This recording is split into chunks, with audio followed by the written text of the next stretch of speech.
उत्तर प्रदेश में मंत्रिमंडल विस्तार की तैयारियां तेज कर दी गई हैं। आधा दर्जन से ज्यादा नेता मंत्री पद की शपथ लेंगे, लेकिन शपथ ग्रहण समारोह से पहले सपा प्रमुख अखिलेश यादव ने बीजेपी की मुश्किलें बढ़ा दी हैं। उन्होंने योगी मोदी सरकार पर सवालों की बौछार कर बड़ा हमला बोला है। तो क्या कुछ कहा है अखिलेश यादव ने और क्या है पूरी खबर, देखिए इस रिपोर्ट में। उत्तर प्रदेश में इस वक्त सियासी उथल-पुथल तेज हो गई है। राज्य में मंत्रिमंडल का विस्तार होना है, जिसको लेकर तैयारियां जोरों पर हैं। राजभवन में शपथ ग्रहण के लिए भव्य कार्यक्रम का आयोजन किया गया है। वहीं मंत्रिमंडल विस्तार से पहले सपा प्रमुख अखिलेश यादव ने सरकार पर कई सवाल दागे, जिससे सरकार बुरी तरह घिर गई है। अखिलेश ने सवालों को जनता के सवाल और विचार बताते हुए एक्स पर पोस्ट किया कि उत्तर प्रदेश में मंत्रिमंडल में केवल 6 रिक्तियां हैं। इससे ज्यादा तो दूसरे दल से पाला बदल कर आए हुए लोग हैं। क्या उन सभी को मंत्री पद से नवाजा जाएगा?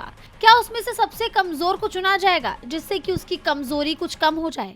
एक समाज के कई विधायकों में से किसी एक को चुना जाएगा तो चुनने का आधार क्या होगा? अगर ऐसा हुआ तो बाकी दल बदलुओं का क्या होगा?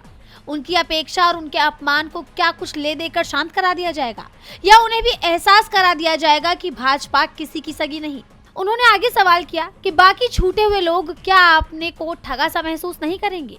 वो अपने चुनाव क्षेत्र में मुंह दिखाने लायक बचेंगे क्या? इसके अलावा सवाल ये भी है कि उनके अपने दल के लोग जो मंत्री बनने के इंतजार में सूख कर कांटा हो गए हैं, उन बेचारों का क्या होगा? जिन वर्तमान मंत्रियों के विभाग कम किए जाएंगे, तो क्या इससे जनता के बीच ये संदेश नहीं जाएगा कि वो नाकाम रहे, इसीलिए उनसे मंत्रालय छीन लिया गया? ऐसे मंत्री तो बिना लड़े ही क्या अपना चुनाव हार नहीं जाएंगे?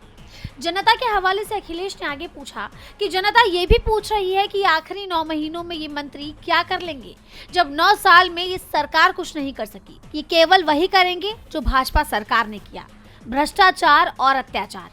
जैसा आप जानते हैं कि अगले साल यानी साल 2027 की शुरुआत में ही यूपी विधानसभा चुनाव होने हैं। ऐसे में शपथ लेने वाले नेताओं का कार्यकाल 9 से 10 महीने का ही होगा, और इस बीच अखिलेश यादव ने सवालों की बौछार कर बीजेपी को मुश्किलों में डाल दिया है। देखना होगा कि सरकार की तरफ से उनके सवालों का कोई जवाब आता है या नहीं। डीबी लाइव की रिपोर्ट।